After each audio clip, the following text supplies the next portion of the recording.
여러분 안녕하십니까? 정희철 목사입니다. 오늘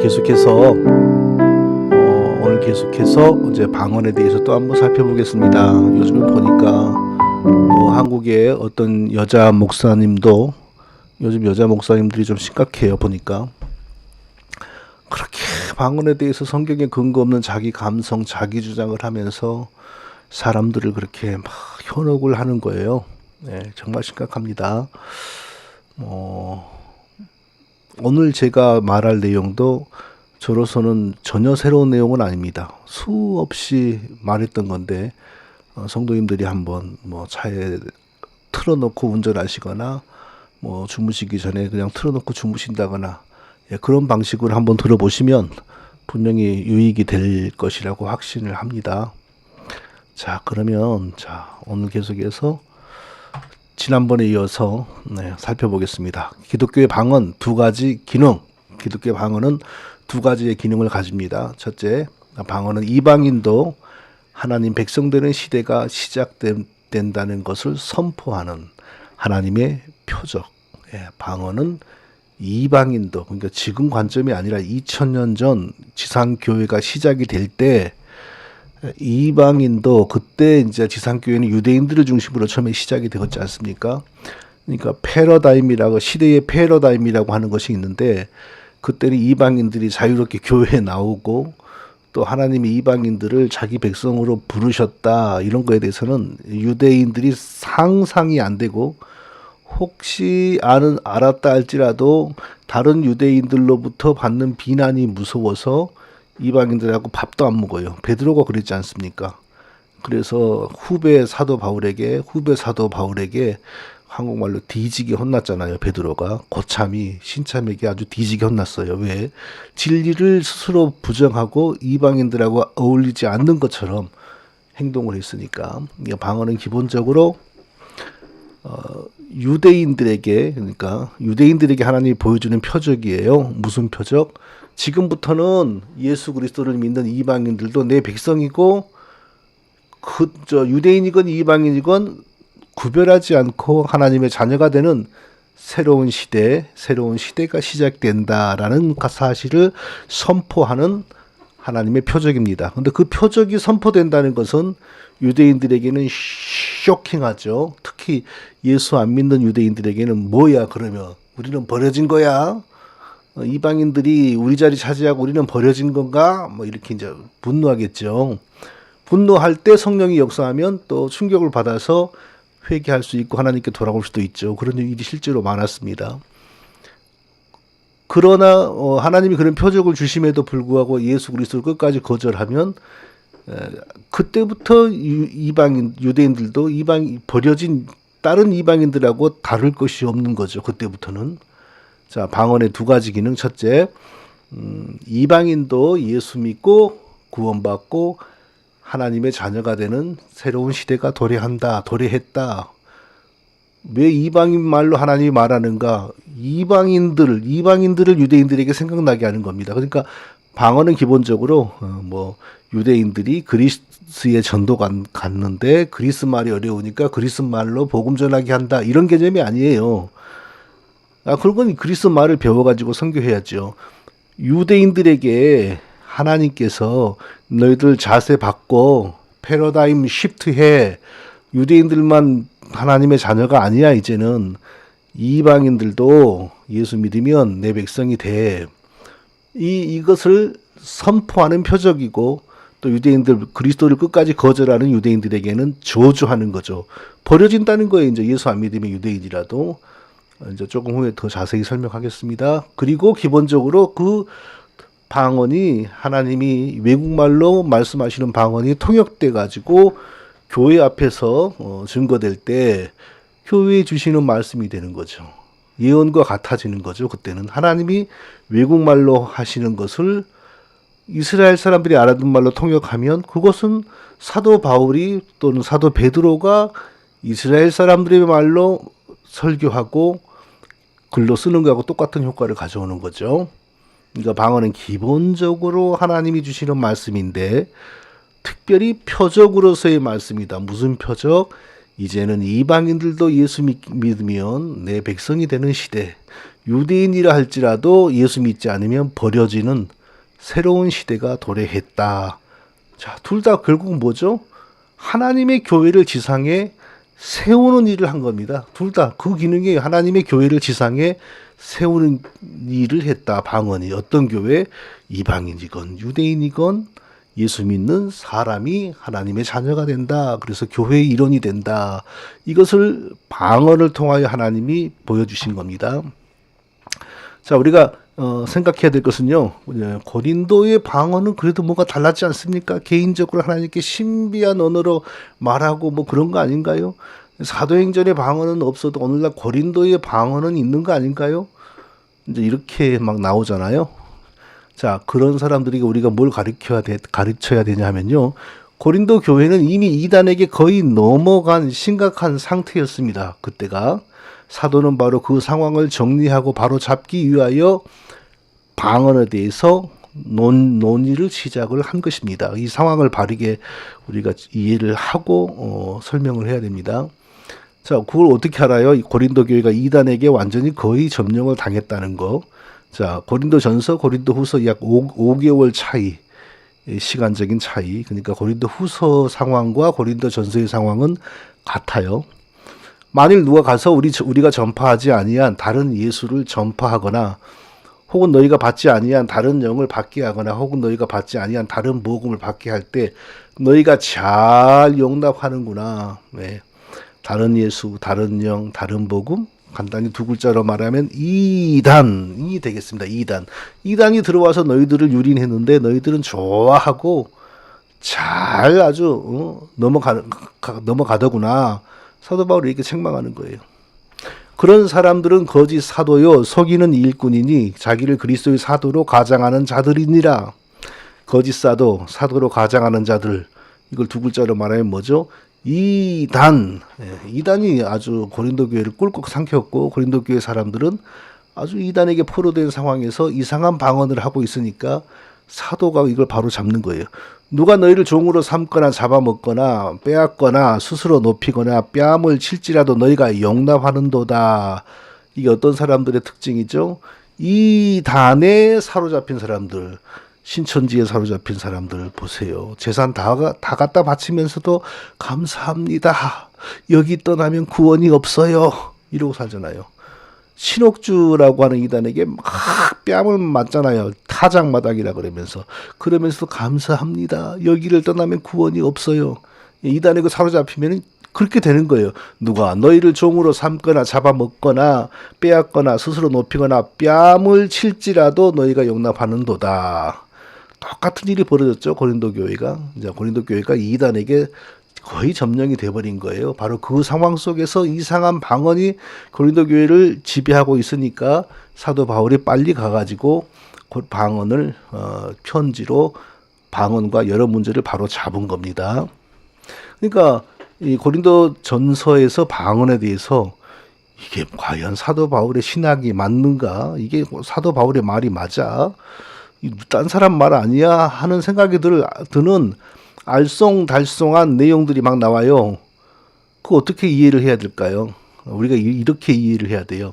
사도 바울이 성경적인 방언, 올바른 방언의 의미와 기능과 역할을 바로 가르치기 위하여 먼저 이단들의 방언에 대한 이론, 이단들이 전파한 방언의 특징을 한번 설명하고 드러내고 요약하고 언급하고 그리고 그 다음에는 참된 방언에 대해서 가르치고 이런 형식으로 글을 썼다라고 우리가 이해를 하면 좋겠습니다. 자, 2000년 전의 글입니다. 2000년 전에 우리나라의 글, 아니 한글이 말이죠. 구한말의 한글하고 오늘날의 한글하고 얼마나 변했는지 아십니까? 구한말의 한글 우리 오늘날 못 읽습니다. 뜻 모릅니다. 2000년 전의 문장이니까 그럼 오늘날 또 사용되지도 않는 헬라어고요. 근데 얼마나 어렵겠어요. 번역을 해도 과연 맞게 번역했는지 문맥에 맞게 바르게 번역이 되었는지 보통 어려운 문제가 아니에요. 이런 것을 우리가 다 감안하고 공부를 해야 됩니다. 자, 이게 과연 바울의 말이 맞나 싶은 거 제가 읽어보겠습니다. 방언을 말하는 자는 사람에게 아니하고 하나님께 하나니 이는 알아듣는 자가 없고 그 영으로 비밀을 말함이니라. 방언을 말하는 것은 사람에게 하지 않고 하나님께 직접 하기 때문에 사람은 모르고 심지어 자기 자신도 모르고 오직 그 사람의 영혼만이 아는 비밀의 말이다. 이 뜻이잖아요. 이게 사도 바울의 진짜 신학이라면 바울 2단입니다. 왜 2단이냐? 그 영으로 비밀을 말한다 그랬지 않습니까? 자, 여기 비밀이 뭐냐? 비밀을 말한다는 건 하나님이 모르기 때문에 말한다는 거 아닙니까? 나도 모르고 하나님도 모르는 거. 그러니까 내 영혼이 하나님께 말한다는 거 아니에요? 근데 내가 모르는 비밀은 혹 있다고 쳐요. 내가 나에 대해서 모르는 비밀. 뭐 내 인격, 이중 인격, 삼중 인격 아니면 영혼의 알츠하이머 이래가지고 내가 몰라 나에 대해서. 근데 하나님도 모르니까 내가 그걸 말해준다. 내 영혼이.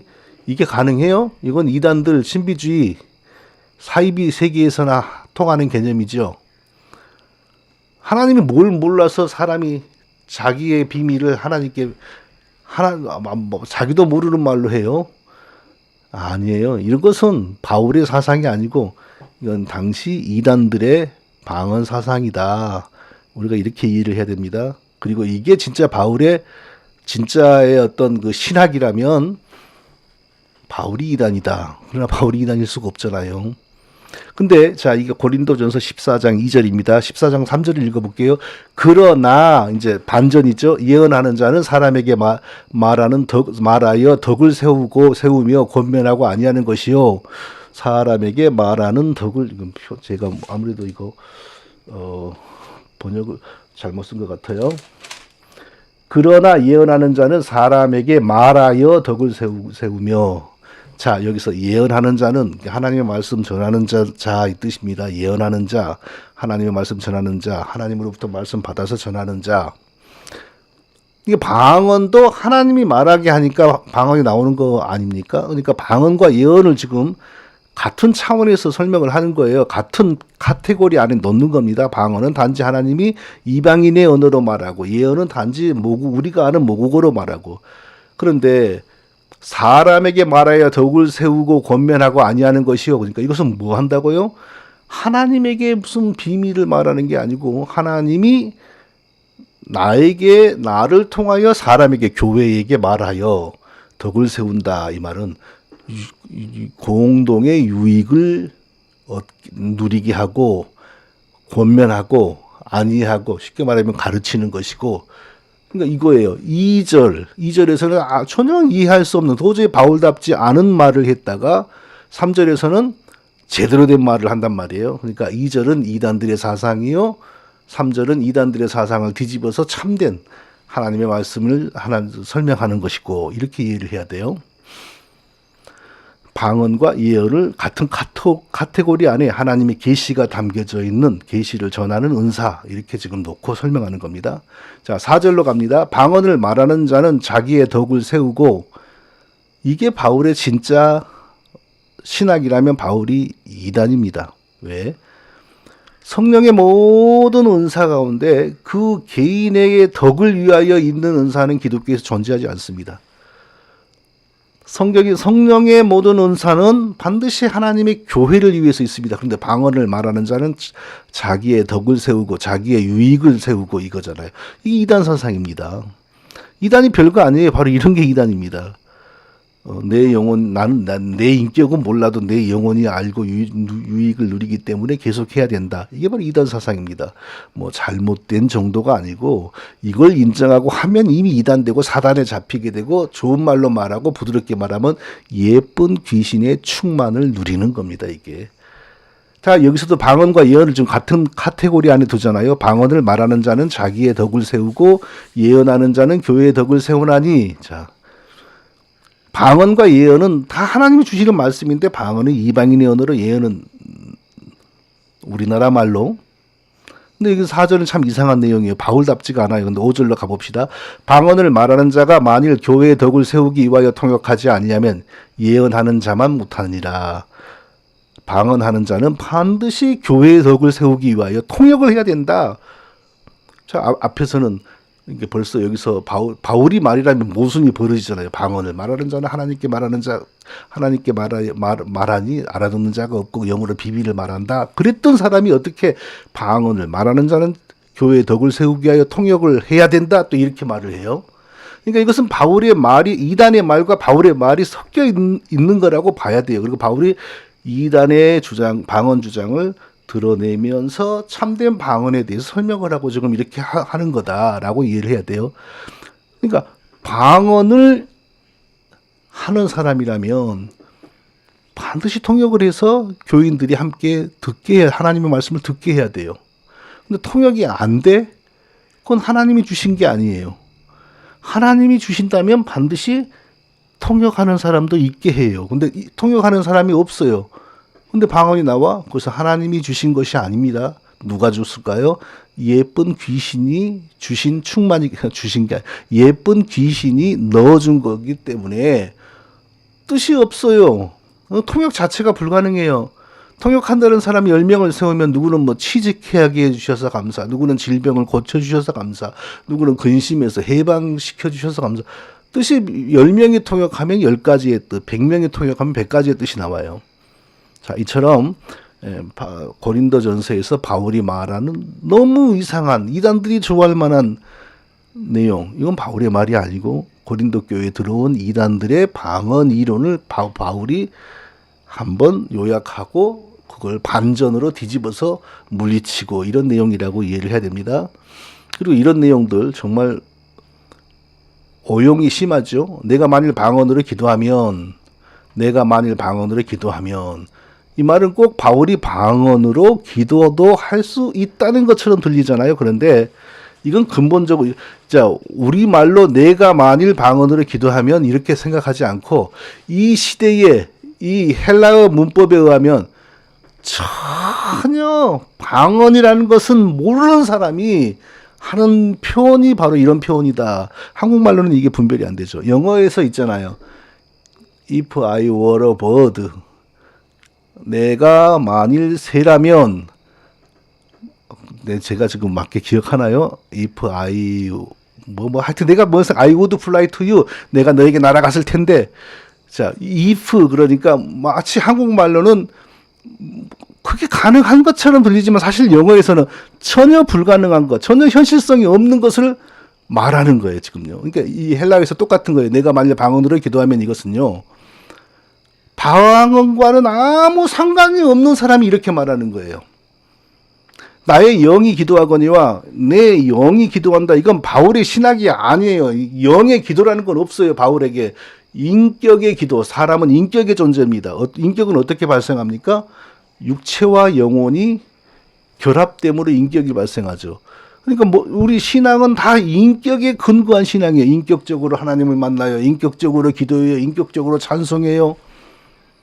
근데 내가 만일 방언으로 기도하면 나의 영이 기도하거니와 나의 마음은 열매를 맺지 못하더라. 그러니까 기도를 해도 내 인격은 전혀 인지도 못하고 참여도 못해요.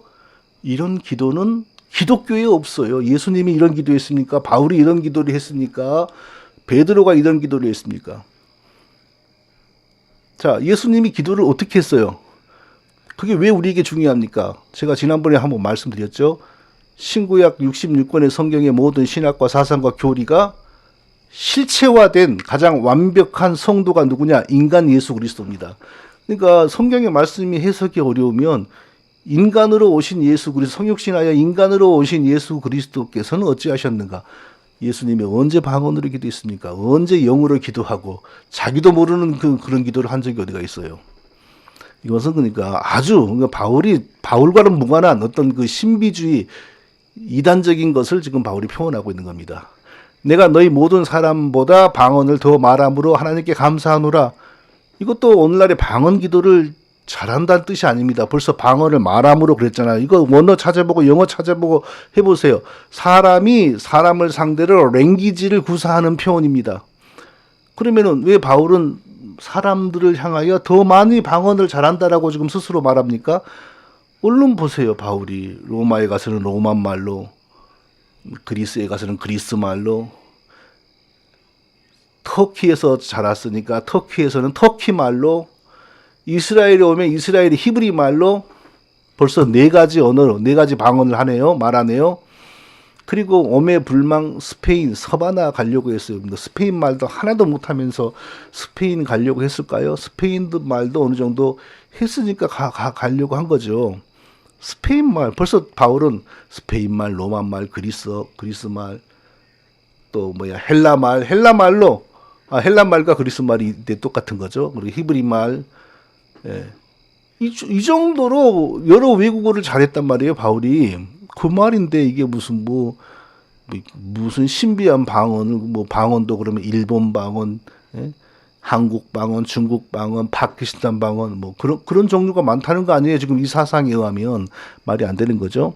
자, 사도는 이와 같이 고린도 교회에 들어온 거짓 방언을 이런 식으로 뭐 알쏭달쏭한 말로 비판, 뭐 지지하는 것처럼 하면서도 비판을 해요, 결국. 그러다가 이제 결정적으로 성경의 방언, 기독교의 방언, 하나님의 방언은 이런 것이다, 이런 의미다, 이런 모양이다라고 설명하는 것으로 이제 들어갑니다. 그게 어디냐? 자, 14장, 고린도전서 14장 21절 아주 중요합니다. 율법에 기록된 바, 방언을 설명하면서, 기독교의 방언을 설명하면서 율법에 기록된 바 그래요. 그러니까 구약 성경 어디에 나와 있는 것처럼 이 뜻이죠. 주께서 가라사대, 자, 구약의 여호와 하나님이 말씀하셨다는 거예요. 내가 다른 방언하는 자와 다른 입술로 이 백성에게 말할지라도 저희가 오히려 듣지 아니하리라 하였으니, 자, 이사야 선지자를 통하여 구약의 여호와 하나님이 이스라엘 백성들에게 내가 다른 방언하는 자와 다른 입술로 이 이스라엘 백성들에게 내가 예언, 경고, 책망할지라도 이 백성이 오히려 듣지 아니하리라. 끝까지 불순종하고 악한 길로 갈 것이다. 하나님이 뭐 어떤 선지자를 통하여 이렇게 말씀했다 그래요. 그러면 과연 하나님은 구약 시대에 어떤 선지자를 통하여 언제 이런 말씀을 하셨나? 그래서 성경을 막 찾아보면 하나님께서 이사야 선지자를 통하여 이스라엘 백성들에게 이렇게 말씀하신 적이 있어요. 사도 이사야 28장 11절에서 그러므로 생소한 입술과 다른 방언으로 이 백성에게 말씀하시리라. 그러므로 생소한 입술과 다른 방언으로 이 백성에게 말씀하시리라.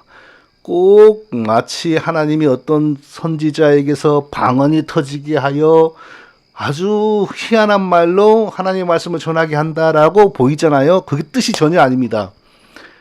생소한 입술과 다른 방언으로 이 백성에게 말씀하시리라. 이 뜻은요, 이 말씀은 무서운 경고, 저주의 말씀입니다. 왜?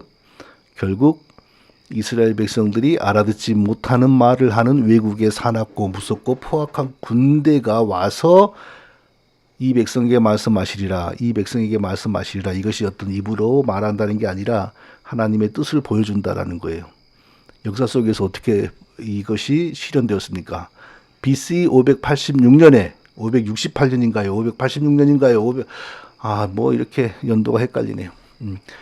지금에 말하면 이라크, 그때로 말하면 뭐죠? 바벨론, 이라크의 조상이 옛날에 바벨론이잖아요. 세계사에서는 우리가 바벨로니아로 배웠고, 거기가 이스라엘을 침략해요.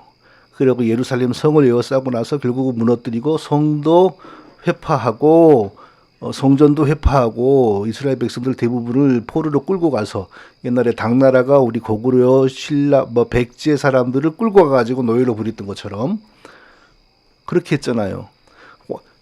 그 바벨로니아의 군대가 와서 창검으로 살육하고 파괴하고, 그게 왜 그런 일이 벌어진 거죠? 불순종하고 제약된 이스라엘 백성들을 향하여 하나님의 심판, 하나님의 책직이 그렇게 나타난 거죠. 그걸 생소한 입술, 다른 방언으로 이 백성에게 말씀하시리라, 이렇게 예언을 한 거예요.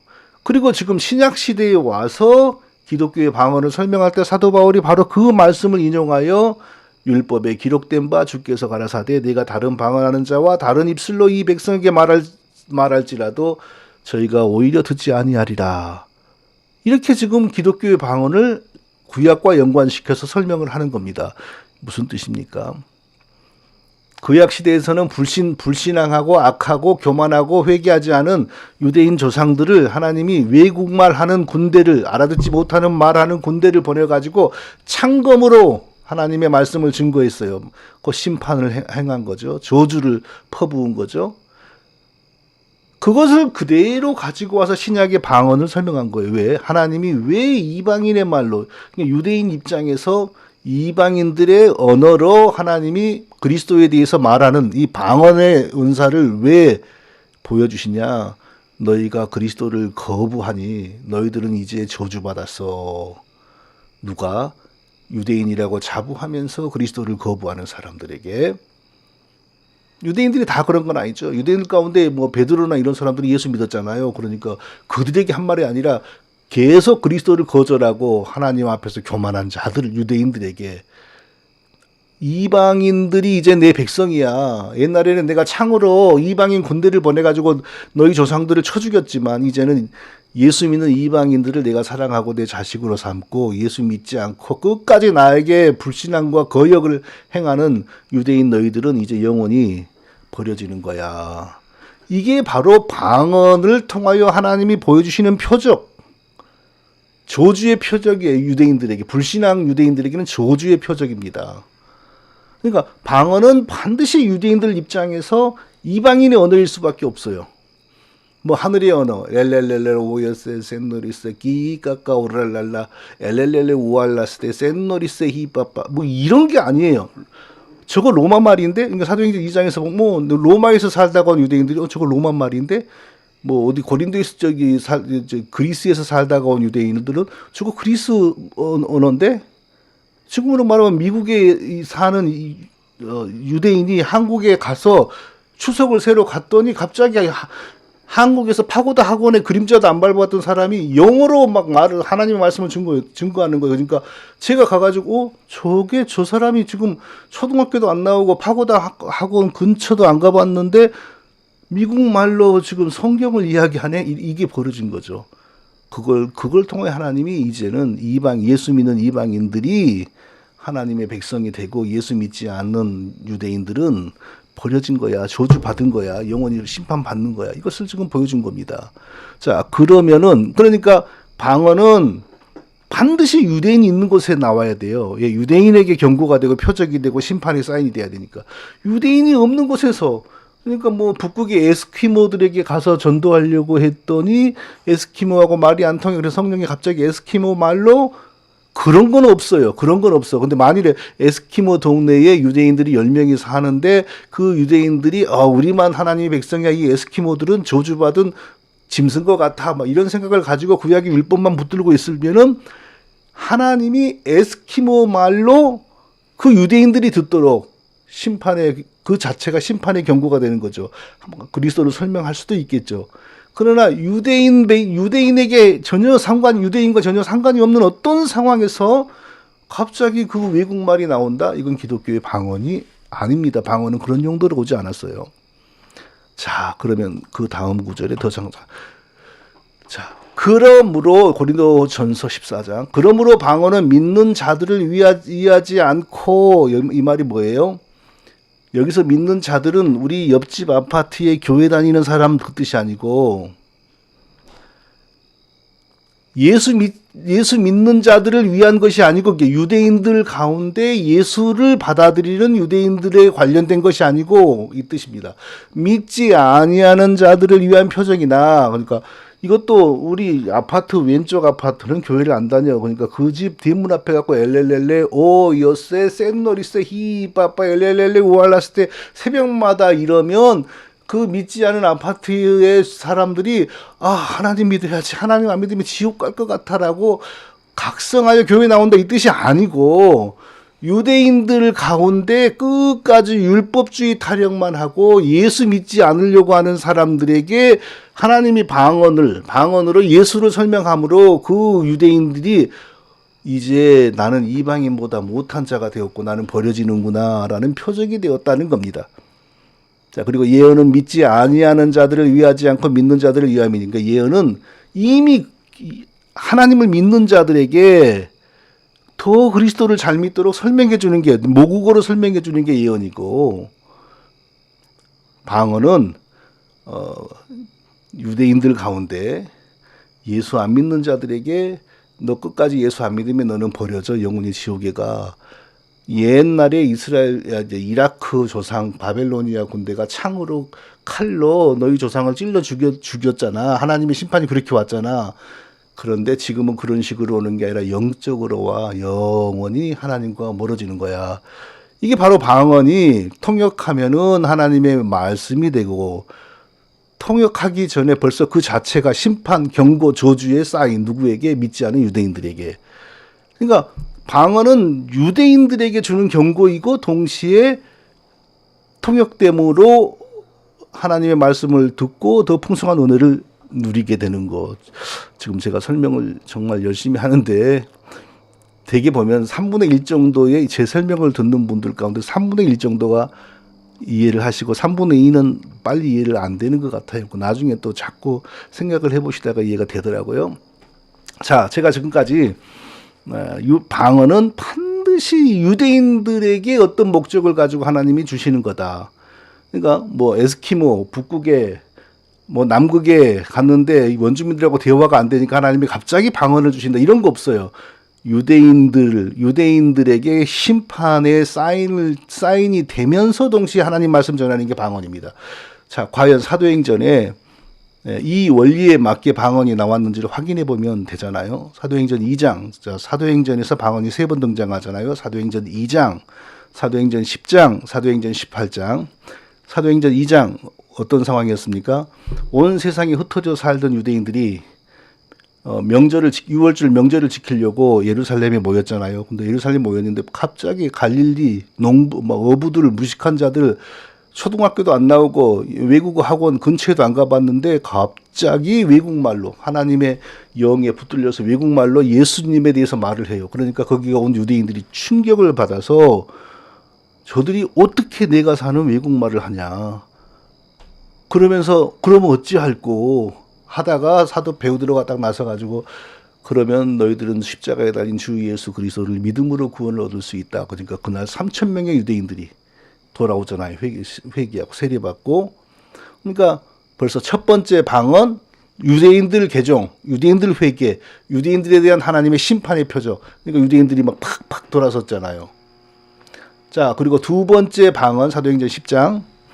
자, 어떤 상황입니까? 이방인 고넬료 가정에게 베드로가 하나님의 명령을 받고 가서 복음을 전했죠. 근데 베드로는 처음에 안 가려고 그랬어요. 뭐 이방인들하고 접촉하면 저 곤란해요. 우리 후배 사도 바울이 내가 이방인들하고 좀 접촉하다가 다른 유대인들 보니까 얼른 피했더니 후배한테 내가 얼마나 쉽게 말하면 뭐 멸시와 천대를 받은지 아세요? 아이고 골치 아파. 막 그러니까 하나님이 환상을 베드로에게 3번이나 보이면서 가라 해가지고 가서 복음을 전하잖아요. 가서 복음을 전하니까 하나님이 이 방언을 그 자리에서 나타내는 거예요. 누가 했다라고는 나오지 않아요. 근데 하여튼 하나님이 이방인의 연어로 또 어떤 그리스도를 설명하는 방언이 나타났어요. 그게 베드로에게 확신이 온 것 같아요. 네. 이방인도 이제 예수 믿으면 하나님의 자녀가 되는구나. 그리고 거기가 사도행전 10장이잖아요. 사도행전 15장에 가면은 이제 그러면 이방인과 유대인은 어떤 관계냐 하는 큰 어떤 그 역사의 이정표가 되는 회의가 벌어지는데, 베드로가 거기서 이 보고를 해요. 우리가 이방인 집에 가가지고 그리스도의 복음을 전했더니 우리가 경험한 똑같은 일이 일어나더라. 분명히 거기서 베드로가 방언이 나타났다라는 얘기도 했겠죠. 근데 그 15장에서는 방언 얘기는 없어요. 그랬더니 그 말을 듣는 야고보와 다른 사람들이 그렇다면 하나님이 이제 이방인들도 자기 백성으로 삼기 시작한 거야. 그러면 앞으로 이방인들에게 대해서 전혀 거리끼지 말고 복음 전하자. 이게 이제 이렇게 결정이 나는 거예요. 그러니까 사도행전 2장에서 방언은 유대인들을 회개시켰죠. 그리고 이방인에 대한 그 물꼬를 트여놨죠. 사도행전 10장의 방언은 결국 어떤 일이 벌어져요? 교회는 이방인과 유대인이 동등하게, 그 어떤 차별도 없고 동등하게 하나님의 자녀가 되는 곳이다. 오직 믿음으로, 오직 그리스도를 믿음으로. 이게 이제 공고하게 들어선 거예요. 그리고 사도행전 18장 에베소에서 방언이 나왔는데요. 에베소에서는 그냥 그 정황 설명이 없어요. 그런데 우리가 이것을 알아야 돼요. 에베소에서는 어마어마한 유대인들의 회당과 공동체가 있었어요. 그러니까 바울이 거기서 복음을 전하니까 유대인들이 그렇게 회방을 하니까 두란노라고 하는 요즘으로 말하면 어떤 그 학원이죠. 당시 어떤 철학을 가르치는 어떤 뭐 조그마한 학원 같은 거 뭐 그런 개념으로 하나를 빌려가지고 바울이 따로 해가지고 복음을 전해서 크게 아주 교회가 들었었지 않습니까? 근데 나중에 유대인들이 때려 죽이려고 그러니까 거기서 바울 도망 나왔죠. 그리고 전설에 의하면 바울의 후임자로서 디모데가 에베소에 가서 목회하다가 유대인들에게 몽둥이에 맞아 죽었다 그래요. 그러나 하여튼 어마어마한 유대인 회개와 부흥이 일어났어요. 자, 그걸 볼 때도 거기가 유대인들의 강력한 저항이 있는 곳이기 때문에 에베소에서도 방언이 나타난 것으로, 그래서 많은 유대인들에게 경종을 울린 것으로 이렇게 이해를 할 수 있어요. 자, 사도행전의 방언 불과 3번. 사도행전에서도 방언이 불과 3번 나타나는데 오늘날에는 이 방언이 집집마다 골목마다 다 있어요. 뭐 기독교에 이게 정상적인 은사라면 이럴 수가 있나요? 그리고 역사를 돌아볼 때 사도행전 이후에 방언을 했다는 사람이 한 명도 없습니다. 예. 기독교의 방언은 지상에 그리스도의 교회를 설립하고 어떤 교회, 이방인과 유대인이 동등하게 참여하는 교회를 설립하고 그리고 그렇게 교회가 세워지고 난 뒤로 역사 속에서 사라졌어요. 정통교회 역사에서 사도행전 이후에 이 방언을 했다는 사람은 한 명도 나오지 않습니다.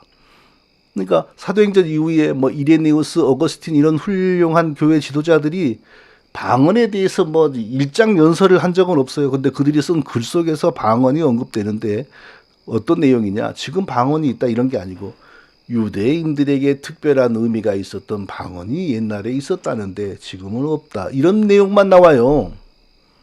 그러니까 오늘날 방언을 한다 이런 것은 정통신앙하고 전혀 상관이 없는 것이고 이거 분명히 해야 돼요. 그리고 이단들에 의하여 1900년대 초 미국의 이단들에 의하여 일어난 겁니다. 근데 오늘날 너무 많은 목회자들, 너무 많은 장로들, 특히 여자 목사들 이거 안 하면 여자 목사 될 수 있나요? 뭘까요, 도대체? 저는 2가지로 생각합니다. 첫째, 예쁜 귀신의 충만의 열매. 성경하고 무관한 거면 일단 예쁜 귀신의 충만한 열매, 예쁜 귀신의 충만을 받을 때 나타나는 현상, 특징은 매우 집착하고 매우 좋아하고 막 그거 없으면은 뭐 안 되는 것처럼, 또 뭔지 모르지만 별 큰 뭐 없지만 그냥 어떤 스쳐 지나가기도 해보는 그런 현상, 크게 집착하지 않죠. 이런 사람들은 쉽게 여기서 헤어나올 수 있어요. 그런데 예쁜 귀신의 충만의 열매로서 방언을 받은 사람들은 헤어나오지를 못해요. 그리고 그거 막 뭐 흔들고 누가 옆에서 말하면 막 화를 내고, 그래서 그래도 한번 녹음해갖고 올려보자. 얼마나 성령으로 충만한지 보자. 절대 그렇게 안 해요. 심지어는 얼굴도 드러내지 않고 실명도 드러내지 않으면서 막 댓글로만 그래요. 그게 바로 예쁜 귀신에 충만할 때 나타나는 현상입니다. 성령으로 충만하면 나는 이렇게 생겼습니다. 내 이름은 뭡니다. 그러면서 그럼 제가 방언을 지금부터 해가지고 영상으로 찍어서 올리겠습니다. 그렇게 왜 못합니까? 나 절대 그렇게 안 합니다. 자기 얼굴 드러내지 않고 이름 드러내지 않고 한번 방언으로 막 녹음을 해갖고 영상으로 찍어서 올려봐라. 절대 안 합니다. 그렇게. 그게 왜 그러겠어요. 자기도 그렇게 했다가는 망신을 당하는 것을 두려워하고 거의 알기 때문에 그런 거 아니겠어요? 자, 오늘은 이쯤 하죠. 이제 방언에 대해서는 당분간 영상을 만들지 않겠습니다. 방언은 유대인들에게 하나님이 심판의 표적으로서 주신 거고, 첫째, 동시에 통역됨으로 교회가 하나님의 말씀을 더 풍성하게 누리는 은혜였다. 그리고 교회가 세워지고 난 이후는 더 이상 존재하지 않고 사라졌다. 자, 이 점을 오늘 확실하게 정리할 수 있기를 바랍니다. 자, 건강하시고 다음에 또 뵙겠습니다.